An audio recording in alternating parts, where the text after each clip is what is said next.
Hello everyone and welcome back to episode 3. Hope you're all doing well and enjoyed the slightly longer episode last month. It took me 3 days to upload it to YouTube because my internet connection is absolutely rubbish. So I hope the effort was worth it and I have learnt my lesson. So until I move and have a better internet connection, all of my content will be under 45 minutes for the YouTube and for the podcast, so we might have a few more 2 and 3 parters down the line. I'm also planning on an episode monthly, so it'll either be at the beginning or the end of the month, depending on how editing, my life and my internet connection holds up. Hopefully I'll stick with it, but who knows what might happen in the next few months. As always, I'm RJ and let's get into it. So this episode will be different to last month's, as we are firstly looking at a convicted forger, so someone who actually committed a crime, because last month's was a little iffy on whether an actual crime was committed. But rather than giving you a boring rundown of his life and what he did, which you can get from his book A Forger's Tale, I'm going to use him as a case study for forgery in the art market and how the art market allows it to happen. For this video, our forger has a lot of key pieces of art that he has forged. However, most of them are sculptural, which I can't really do at the moment. It's holiday time in England and I'd rather not go hunting around to try and master clay or sculpting to try and do something traditionally sculptural or ceramic. However, he was very talented at watercolour, which is something I have access to, and I thought I could make a 3D recreation using decoupage. Although he does have several images to choose from, the one I think I could do the most justice in a recreation of is a Gauguin faun, so let's see how it goes. I also have a new camera set up, so we shall see how this looks in comparison. As always, the materials I use will be listed below, and if you have any questions or comments, hit me up on social media, TikTok, Instagram or Twitter, all under Art Crime International, which I'm going to be on every day in 2021 as part of my New Year's resolutions.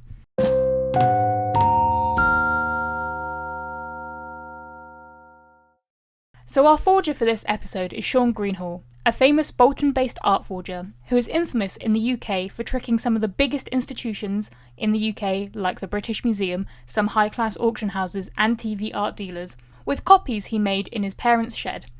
His parents also became famous for their role within his cons by being his fronters, either through making phone calls to dealers to drum up interest in the works that Shaun had made, or by physically presenting them to dealers, auction houses and museums as an undocumented family heirloom that hasn't been seen in decades, a common provenance story in the art market. You may remember Shaun from last month's episode, as he is briefly mentioned as the potential creator for La Bella Principessa, as he notes in his afterword from his book how he based her off of Sally from the Co-op, a UK supermarket grocery store chain for any non-UK people. How accurate this statement is will be based on how much you believe everything I'm about to tell you about Shaun, or how you interpret A Forger's Tale, if you decide to read it for yourself. Before we dive into Shaun, what he did, and how the art market allowed it to happen for over 30 years, I think it's important to address the media's spin on this case and correct it with how the man himself feels about his production and his crimes. Despite the media trying to portray Shaun as some unsuccessful artist who was taking revenge on the art market for never accepting his work as part of a North England vendetta against Southern England, i.e. him in Bolton versus the London art market, Shaun argues that although he could not find commercial success with his own work, he was not angry at the art market as a whole. He holds a lot of respect for the different institutions and the experts they hire at the big auction houses and museums. However, from my interpretation of his book, it seems like he does hold a lot of anger and gets a small joy out of fooling pretentious art dealers as the years go on. I can understand his reasoning for this, as many of these art dealers seem to get quietly excited about the possibility of making a huge profit off of an undiscovered authentic work that they can buy for cheap from unsuspecting owners and sell for a mass profit. This situation is something I will discuss a little later, but I wanted to bring this ideology up first, to highlight that from Shaun's perspective, he was not acting maliciously when he started making these copies. But now let's go through a little bit of biography for Shaun and his formative experiences in the art market. Part 1. Introduction to the art market. In his formative years, Shaun developed an interest in art through copying drawings by his dad and animals he could find in different books. He says that he was quite good at drawing at a young age, but that he became easily bored in different materials as soon as he had, in his opinion, mastered them, mastered in quotes, becoming a jack of all trades with several materials throughout his artistic practice. This could mean that Shaun has not developed a quantifiable style like other artists, or a particular medium that he prefers. However, his artistic development has meant that he has become a pretty talented copyist, and almost too unbelievably, in the eyes of the law, to be a one-man production. His first foray into the art market was between the ages of 10 and 12, when he used a home electric kiln and store-bought clay to make pot lids, figurative pipe heads, and fish paste lids from the Victorian era, which were popular as trinkets at antique markets in the 1970s. All of these are quite easy to reproduce, but hard to authenticate, something that still continues to be true for some ceramic styles, especially if they are incomplete. Although Shaun mentions that buyers didn't seem to be particularly thorough in checking for the authenticity of his works. Outside of the kiln, Shaun experimented with sculpture, creating 2 to 3 foot garden statues based on Roman and Greek mythology for the rich Mancunian stockbrokers that lived in the mansions of Bolton. These statues were sold through a friend of the family at a reclamation yard, which shared a trading estate with an antique dealers and restorers, run by the Monk family. These individuals will be important later. Although his artistic journey so far can be largely seen as the work of a copyist, or potentially low-risk, inconsequential forgeries in the case of his pot lids, which even in the modern art market would not fetch a huge price at auction, this may be the part of his journey where some would argue his work changed to definitive forgery, rather than copying. A quick side note for those not heavily in the art world, the difference between a copy and a forgery is the name and provenance attached.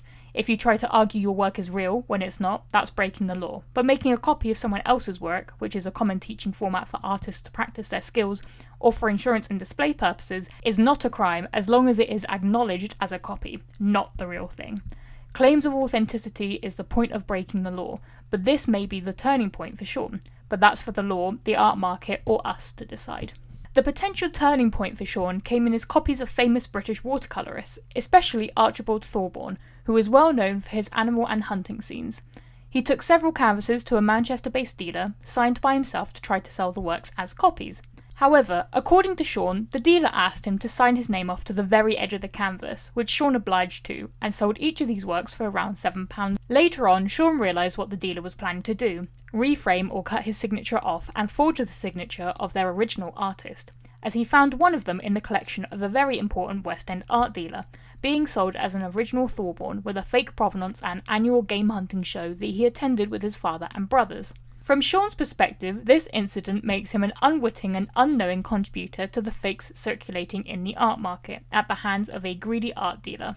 However, there is an argument to be made that this is from Shaun's perspective, and that him copying artworks so exactly, although he did continue to try to sell his own works to dealers, none seemed to be interested, which Shaun concluded was due to the fact that they were not interested in unsafe new artists and only wanted the works of comfortable popular artists that they could buy and resell quickly for a profitable markup. To then sell to a dealer could be seen as him attempting to sell fakes into the art market, as we do not know what actually occurred in the sale of these watercolours, unless we were to talk to the dealer, listen to the recordings that Shaun apparently took of every art deal he made, or by being a third-party observer in the situation. Although he continued to place more effort into recreating works, largely just to see how closely he could get to the original thing, he did continue to make his own art, with one of his first sculptures of an Egyptian head being sold to Mr. Monk, the antique dealer.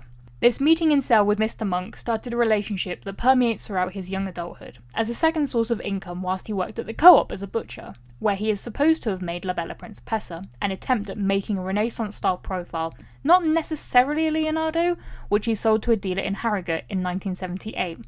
For Mr. Monk, he began to make carved fishing trophies, which Monk had mentioned as being very desirable in the market at the moment, and that he would pay £50 if Shaun had access to any. Shaun attempted his first trophy and showed it to Mr. Monk, who obviously asked where he got it from. Shaun, innocently or stupidly, told him that he had made it. Unexpectedly, Monk did not care and was willing to pay him for every fish trophy he could find. I think realistically, this can be seen as the beginning of Shaun's downward spiral into forgery. Although the fish trophies didn't last long, as it was mind-numbing to paint each individual scale, he continued to see how well he could copy, experimenting with Gothic Revival furniture and high-back chairs by Charles Rennie Mackintosh, which was one of the main things that Monk sold to his rich clients in America, which led Shaun to make his first regrettable fake, a Degas ballerina. To test his skills, he attempted a small ballerina drawn on Victorian paper that he had managed to snag from Bolton Library when they were in the process of rebinding their collection. When he finished the work, which he also authentically framed and signed as a Degas, he sent a photo to an unnamed London auction house, and was asked where he got it.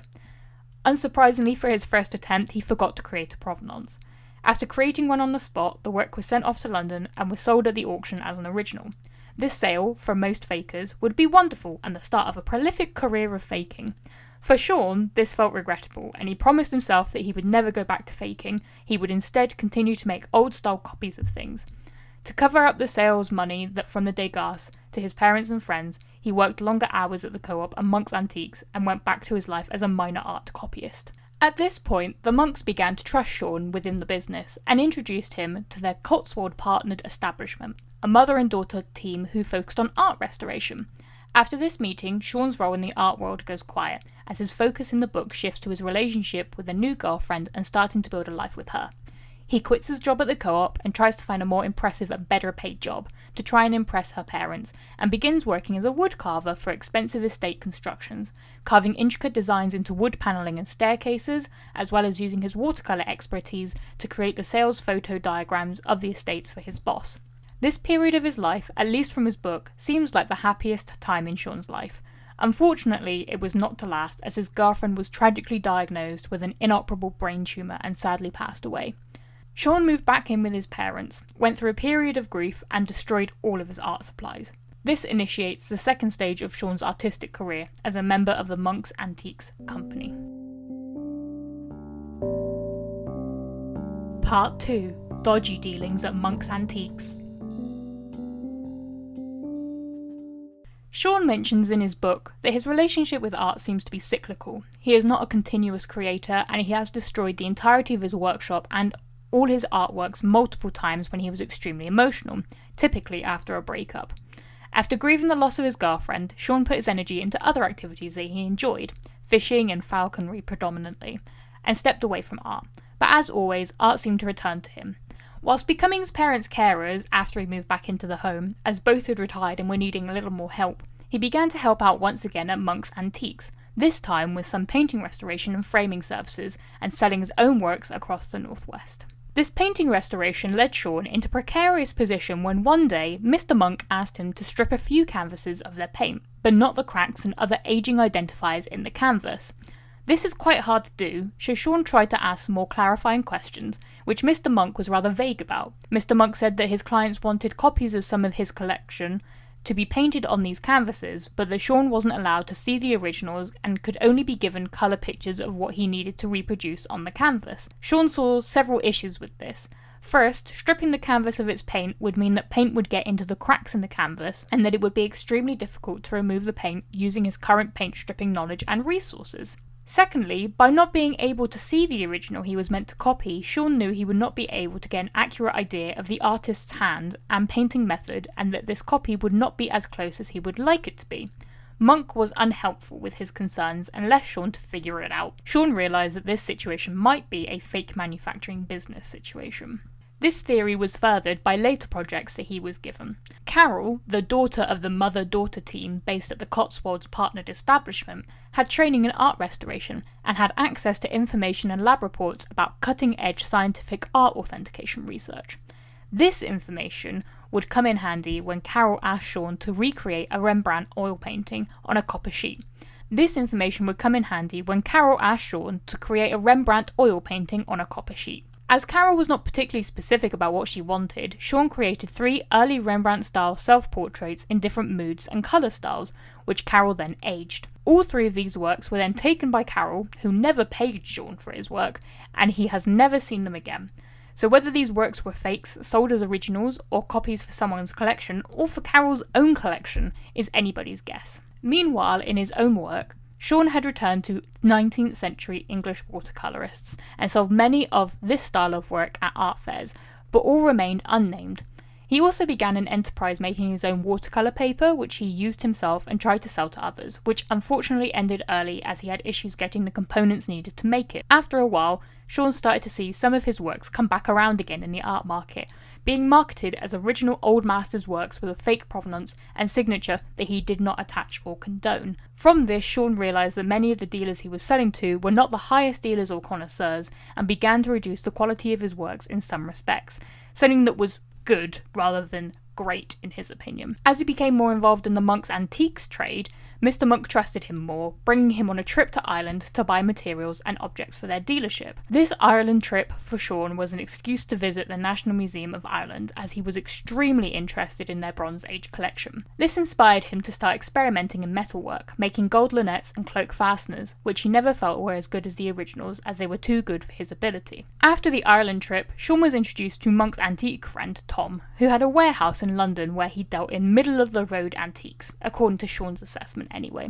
which were easy to push through into the art market. According to Shaun, Tom would use the provenance of a colonel or British civil servant that had recently passed, that he had found in the announcement section of one of the newspapers, to give a history that was simple and believable that buyers would undoubtedly trust. Through this new acquaintance, Shaun was asked to use his new metalworking skills to make a copy of a Middle Bronze Age beaker, similar to the Rilliton gold cup that is in the British Museum collection, which belonged to one of the kings of England. Shaun made the beaker, and through Tom it was sold to one of his regular clients, a South African businessman who was living in the US with a fake provenance as the Woodstock cup.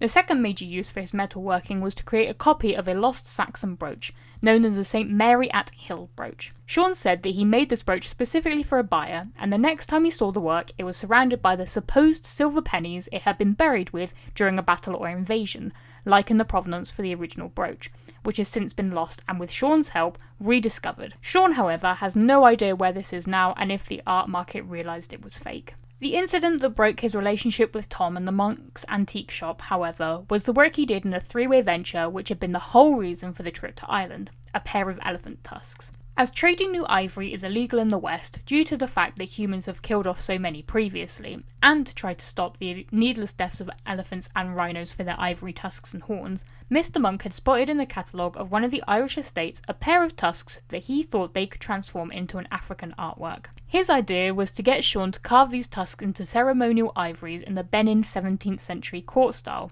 Once he had done his best and handed the tusks back to Mr. Monk, they disappeared, and Shaun was never paid for his work. So Shaun decided that this was the last time he would work for Mr. Monk. This begins the third section of Shaun's artistic career, when he began to start making works for himself, and arguably this is where his intentional and profitable forgeries began. Part 3. A Family Affair. After leaving Monk's, he had another one of his breaks from art and focused on fishing, hawking, and being out in the countryside. During this time, he almost set up a falconry to do displays and look after hawks and other birds of prey, but once again, art pulled him back into his workshop and parents' garage and back into the world of forgery. This section of his work period brought out some of his most important forgeries, so we'll go through each of them individually. His first important artwork from this period was a still life by Samuel Peploe, who was part of the 19th and 20th century Scottish colourist movement, which was in high demand in the 1980s. This work became his dad's first sale, as he asked his dad to front the work to a dealer in London, in hopes of finding a buyer. After the first dealer did not offer them enough, only offering £4,000, they went to a second dealer. After the second dealer did some authenticity tests, which basically meant waving a UV lamp over the work and a few other small tests, the dealer, who was well known on TV at this time, declared the work was genuine and offered Shaun's dad £20,000. Shaun's dad was very excited, but Shaun argues this was still a very low offer for a Peploe at this time. A few days later, Scotland Yard called to say that they'd received a complaint from a West End art dealer about a Peploe done in acrylics. Shaun found this weird, as he knew enough about the art world to not use acrylics if you're trying to fake an older work, and had not used acrylics due to this. However, there was no follow-up on this, as he would later learn that Scotland Yard was overstretched at the time.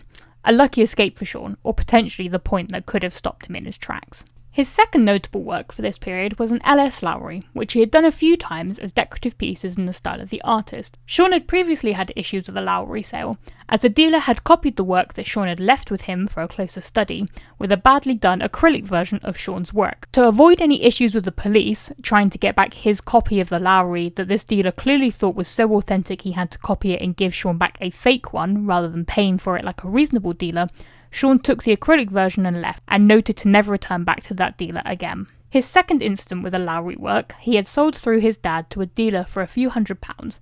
After the sale, the dealer had asked for Shaun's dad to send off a note stating how long it had been in the family for the new buyer's insurance. This Lowry was sold on by the dealer as a real Lowry for £7,000 and later for £75,000 by the time of Shaun's arrest 20 years later. This had been due to the provenance that had been added to the Lowry by the dealer and future sellers, using the letter that his dad had signed as a basis for the provenance. At the time of Shaun's arrest, 6 people had been arrested in connection with the selling of the Lowry, but none of them have ever been prosecuted, something that Shaun hopes to resolve. His third notable work was the Risley Park Lanx that he had made in 1990, a copy of a late Roman silver plate that had been found in Risley Park, Derbyshire in the 1740s. According to the original provenance for this work, the plate had been found during the ploughing of the field, and sources suggest that only 50% of the plate had ever been seen, as when it was found by the landowner, the rest was taken by the ploughman to use for trade or as metal for other works. Due to this, Shaun's copy of the work was largely based on an 18th century illustration of the plate and his imagination in his own style, which he thought would be the biggest giveaway as he used an illustrative style that was not distinctly Roman. However, this, alongside his reservations about making the work in silver as it had been described, in comparison with his theory that it was more likely made of pewter, did not stop the work being sold to a dealer in London. This sale took a long time, as a London dealer was willing to offer £700,000 for the work, but took 6 months figuring out if they wanted to or not. After not coming to a decision, Shaun and his dad decided that they would come and retrieve the work, but apparently Shaun's father had different plans. Whilst in the dealers, he offered them the work for £5,000, which to him was a lot of money. Realistically, this wasn't a lot of money, as he had cost £1,000 in materials alone to make the work, and Shaun was obviously not happy about the discounted price.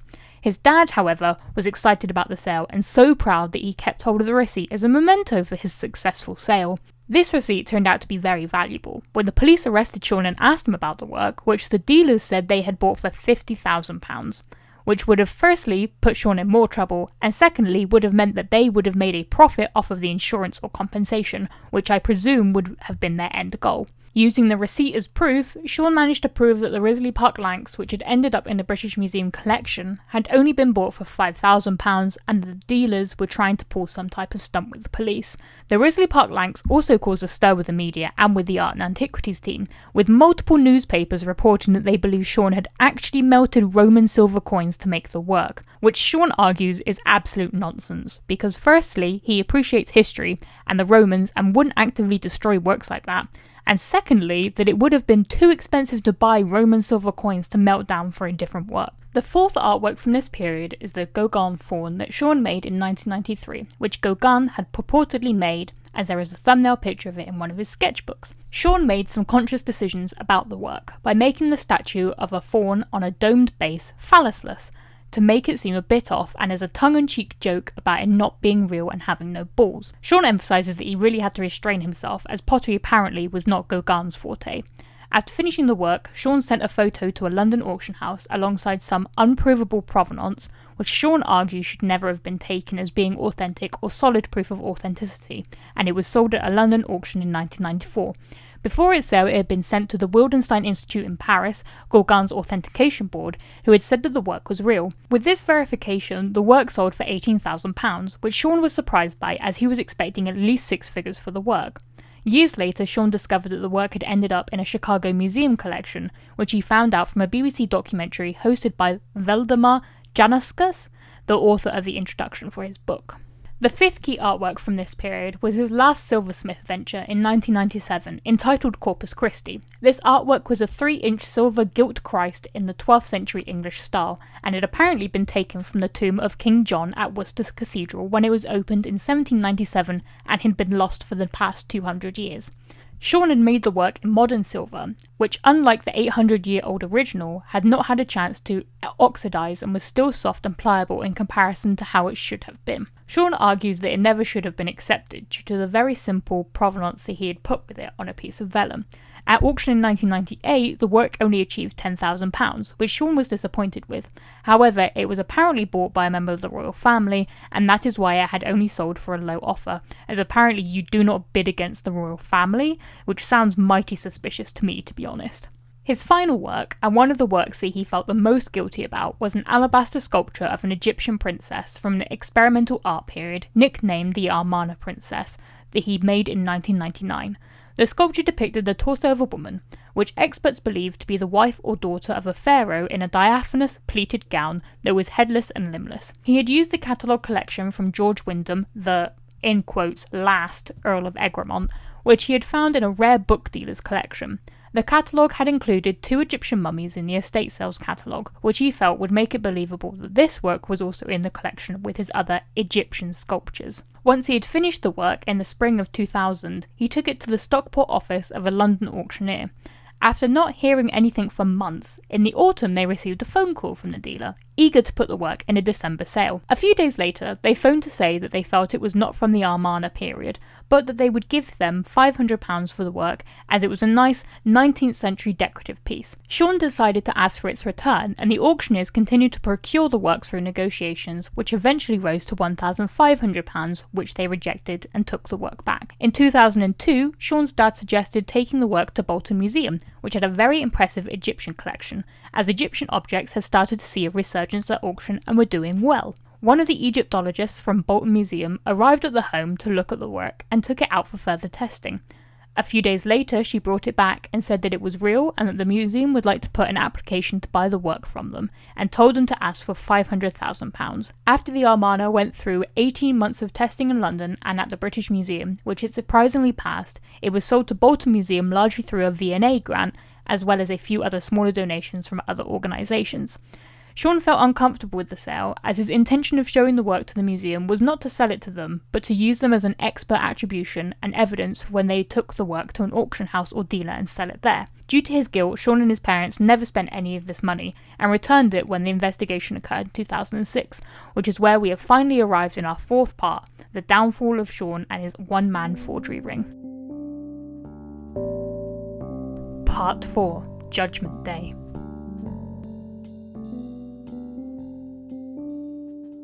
Now, in the last part, we discussed some of the key works that were traced back to Shaun and his family, and the journeys that they have been on since Shaun managed to sell them on.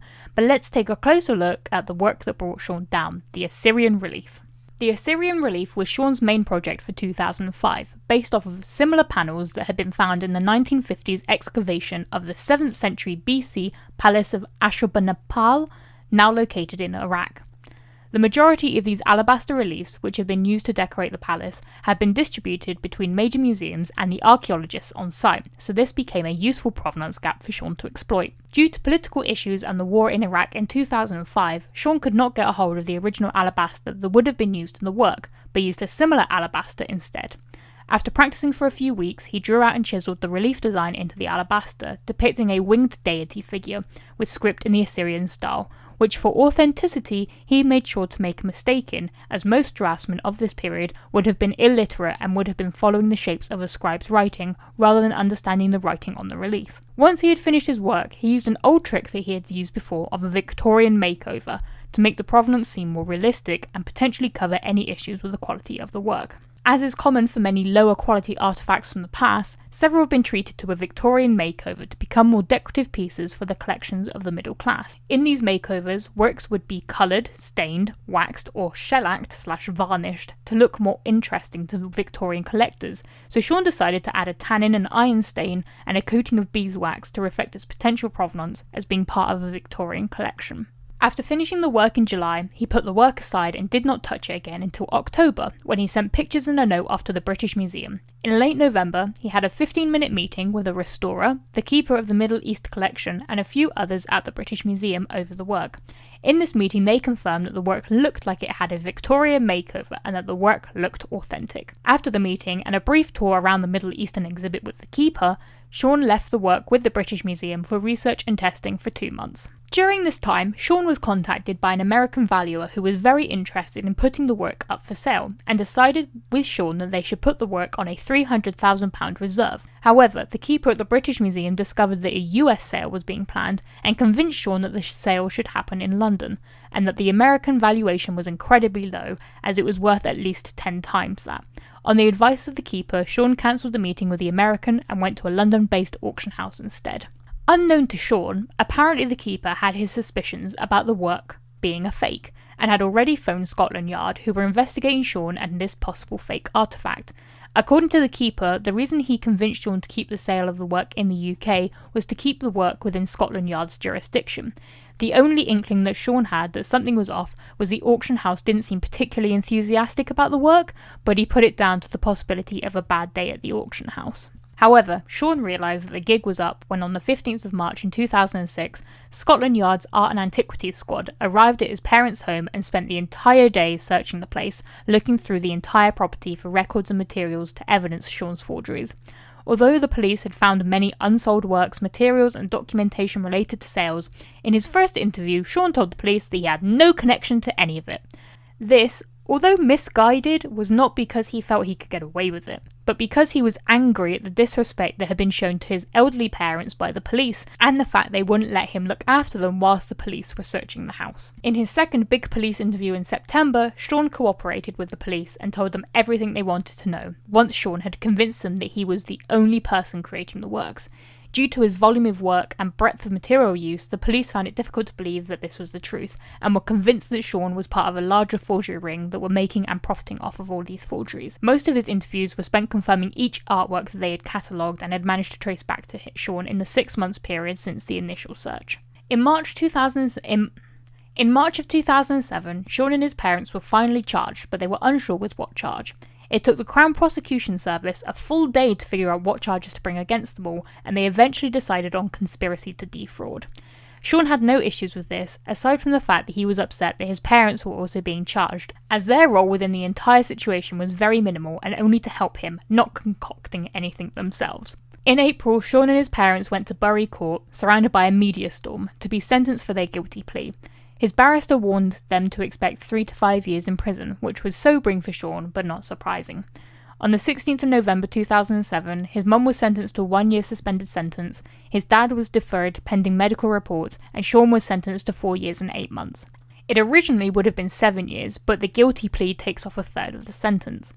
This was the longest sentence for an art forger in recent times, but Shaun felt that realistically it wasn't that harsh. After moving around a few prisons due to his categorisation which made him a low-risk prisoner, he eventually ended up in BMP Kirkham in July of 2008, which he felt was a very easy prison to live in, and that his life was much easier in prison than it had been being a full-time carer for his parents. So now that I've given you a full background for the life, forgeries and investigation of Shaun Greenhalgh, let's take a look at how he managed to get away with his forgery enterprise for over 40 years, and where the art markets need to change for possible forgeries like this to be limited in the future. Part 5. A complicit art market. I won't lie to you, this will probably be my favourite part of this episode, as since learning about the art market during my university degree, I have a lot of opinions and feelings about the legitimacy and investigative powers of the art market at all levels. Firstly, I want to highlight that the art market and every extreme price that you read about in the news when an artist hits a record high for its sale is firstly completely bogus, and secondly is reliant on a multitude of different societal, political and economic factors. Just like in real estate, stocks and bonds, the art world is very fragile and is not impervious to economic crashes. However, unlike real estate and stocks, from an investment perspective, investing in art does not have the same economic privileges or guarantees. Let me explain this a little further. When you purchase real estate and stocks, if unlike everybody else in 2020, you are still gainfully employed and have enough money to make these sorts of investments, which frankly I do not, although there is no guarantee that your real estate or stocks will make you a huge profit, there are ways to make profit, through flipping houses or renting, or moving money around in different stocks to make a profit more likely. Both are also necessary markets. Everybody needs somewhere to live, and most people choose a house, although the van life is looking as appealing as ever. Can you tell I spend too much time on TikTok? And companies continue to need investments through their stocks, and new business opportunities are always occurring and new stocks are being created. Art, on the other hand, is not as necessary, at least according to the economic landscape.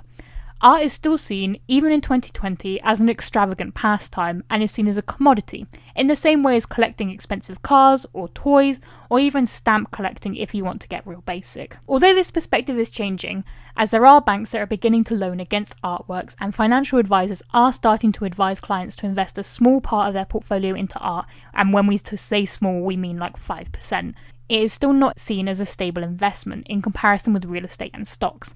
Maybe this is why Christie's and Sotheby's both branched out into luxury real estate as another pathway for income. Aside from being economically unstable in the same way as real estate and stocks, the art world is also economically unstable because there is no justifiable reason why some artworks go for millions whilst others don't, aside from the fact that demand is high and its collectors or museums have the funds to pay the final price. I realise this point can technically be applied to everything in a capitalist society, because what is anything worth realistically? Is an apple really worth 40p? Should it be worth more or less? Is money even real? Can you see why I did not go into a business and finance degree? However, the point about the worth of an artwork still stands, in my opinion. How can any auction house suggest that a work by Leonardo da Vinci is worth millions of pounds, but a work by another artist from the period is worth only hundreds? Let's explore this situation. In the art world, there are a few things that need to be considered.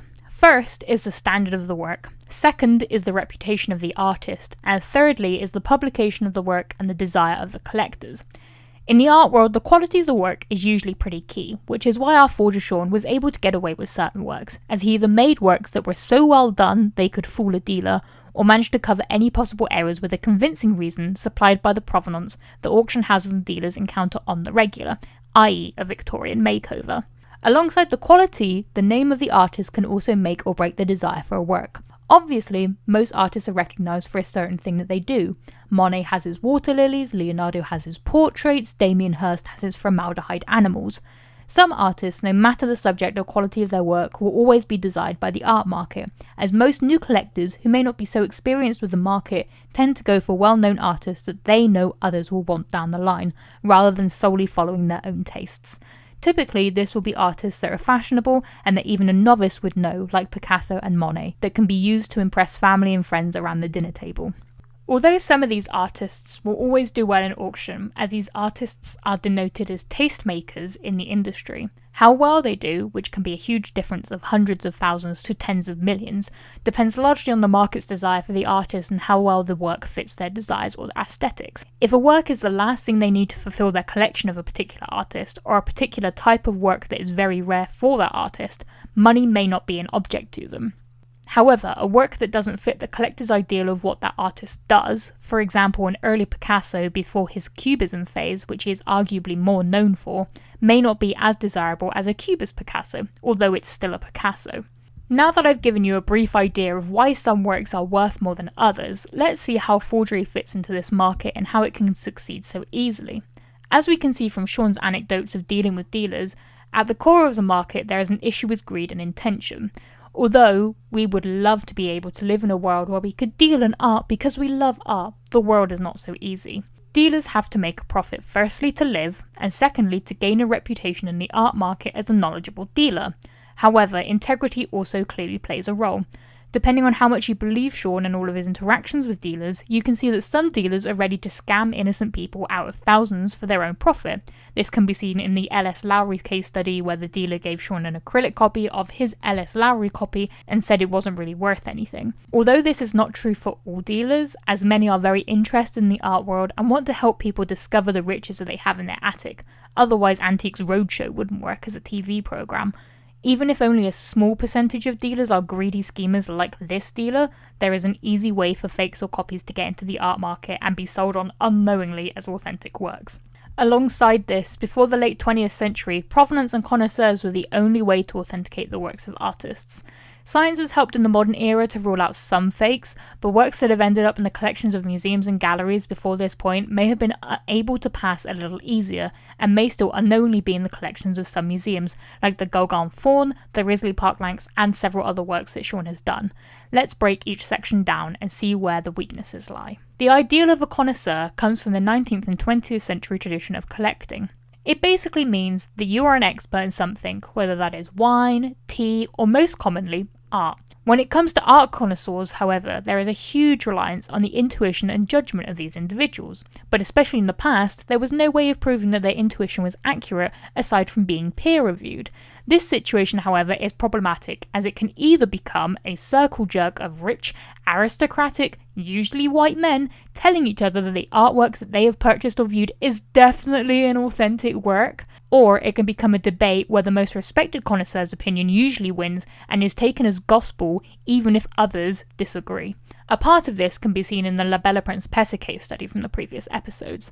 A secondary issue with being a connoisseur is that there isn't really a test or a way of verifying that an individual knows what they are talking about. Obviously, in the modern world, we have professors who have studied a particular artist, or even a smaller niche of a particular medium, subject, or time period for an artist, but professors do not make up most of the art market. Auction houses rely on experts who see a multitude of objects on a daily basis, and depending on how big the institution is, these experts can become a jack of all trades for an entire period or geographical location of artwork. Think Asian art or old masters categories, which are pretty standard in most auction houses. These auction house experts bring different opinions to the table in comparison with a professor of an artist or an expert on a material, such as how the market views this work and how best to market it to achieve the higher end of the guide price, but they may not be the best individuals to go to for proving if something is authentic or not.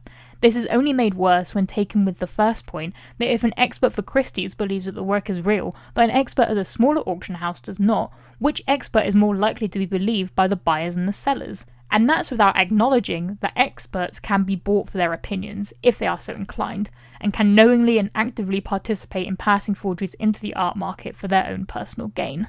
Provenance, on the other hand, can also be just as tricky. Although you would hope that the inklings of a connoisseur could just be easily evidenced with a record of the work, or a signature, or some story told by the seller that will dispel all doubt, this is very rarely the case, and only gets worse the older the work is. Most artworks do not have a complete provenance from the artist's hand to its current home.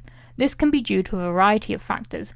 Artists not keeping records of their work because they were not notable artists in their lifetime and didn't document the works they did sell. Collectors not keeping great records of where they bought their works. War or politics destroying records, stealing artworks for their own gain, think Nazi Germany, or works being discovered and then lost due to burglaries or mismanagement. Now obviously, not all of these are the fault of the owners, and most will never be resolved, but they are all exploitable to forgers.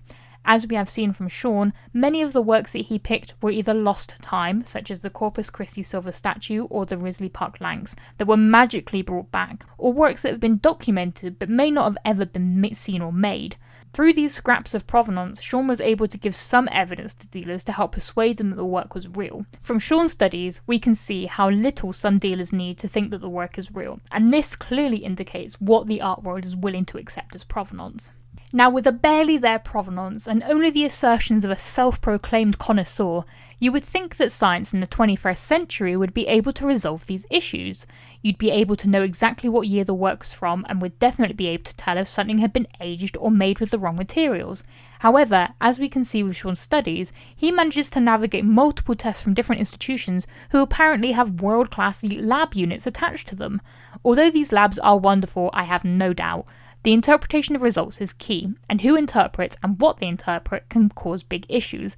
Most scientists in these labs are also not going to be art connoisseurs, so although from their interpretation of results they have found a specific type of old paints which would put the artwork in the correct time period for the artist, the paint could be a type or colours that the artist never used, which is where the connoisseur would come in. As we can see, the art market relies on all three of these parts to try and make some form of consistent judgment, but as we will see in future episodes, things continue to slip through the gaps, especially things that are already in museum or gallery collections, which are usually the endpoint for artworks, another issue with the art market overall. Just like its economic cycle, the art world has a social cycle that keeps up with fashionable trends, social movements, or the death of the artists. Some areas of the market are pretty stable, like old masters, but some works go in and out of love. For example, Asian art has experienced a rush of interest once again, like it did back in the 18th century when contact between East and West was largely established by Western countries looking for spices. These cycles mean that some works, which have been in a collection for a while or have been seen as unfashionable and have been given away to charity shops or relegated to the attic, have once again found importance within the art market. Specifically for Asian art, these profits have also increased since China rejoined the world economy and became one of the wealthiest nations in the world, as tech billionaires buy back pieces of Chinese history to give them some feeling of attachment to their cultural past, especially with works like ceramics from the Ming period. These cycles mean that some works stay out of the market in individuals' collections for long periods of time, which means that they are less likely to be outed as a fake because they do not interact with individuals or the mechanisms that are there to doubt their authenticity. The worst for this is the museum and art gallery collections, as many of these institutions become the final resting place of artworks and artifacts. In some cases, this is through the donations of an individual's collection as an eternal crowning glory to not only celebrate their collection, but to highlight their cultural capital and make them remembered in a positive light. This is in a similar vein to individuals that profited off of the slave trade, bankrolling their cities of origin, so that they are remembered for their positive influence rather than their slave trading. In other cases, museums are given the money in a donation to buy the work, or buy the work themselves because of its cultural importance to the heritage of the museum or the museum's location. Both pathways mean that these items end up in established collections, which most individuals would believe are well researched and made up of mostly authentic pieces or copies based off of authentic pieces that no longer exist but are critically important. However, for most museums, once these items are in their collections, they are removed from the art market completely, as many institutions have strict codes relating to the selling off of museum property, especially works that were donated or funded by donors to these institutions. This also removes these works from the institutional mechanisms that are meant to question the authenticity of the work, and allow for fakes that have managed to pass through the gaps in technology, provenance or connoisseurship in the past to remain in established collections into the future as authentic pieces. Hopefully this discussion has highlighted some ways in which the institution as a whole is flawed and how Shaun was able to succeed for so long. But this brings us to the end of our episode, but I wanted to leave you all with a few questions. Are you surprised that the art market seems to have so many issues? Do you have any ideas on how to resolve any of them? Do you think that Shaun made every work that he claims to have done? Do you really think he was a one-man operation? Do you think his prison sentence was long enough or too long? And do you think his parents should have been charged? And if so, were they fairly charged?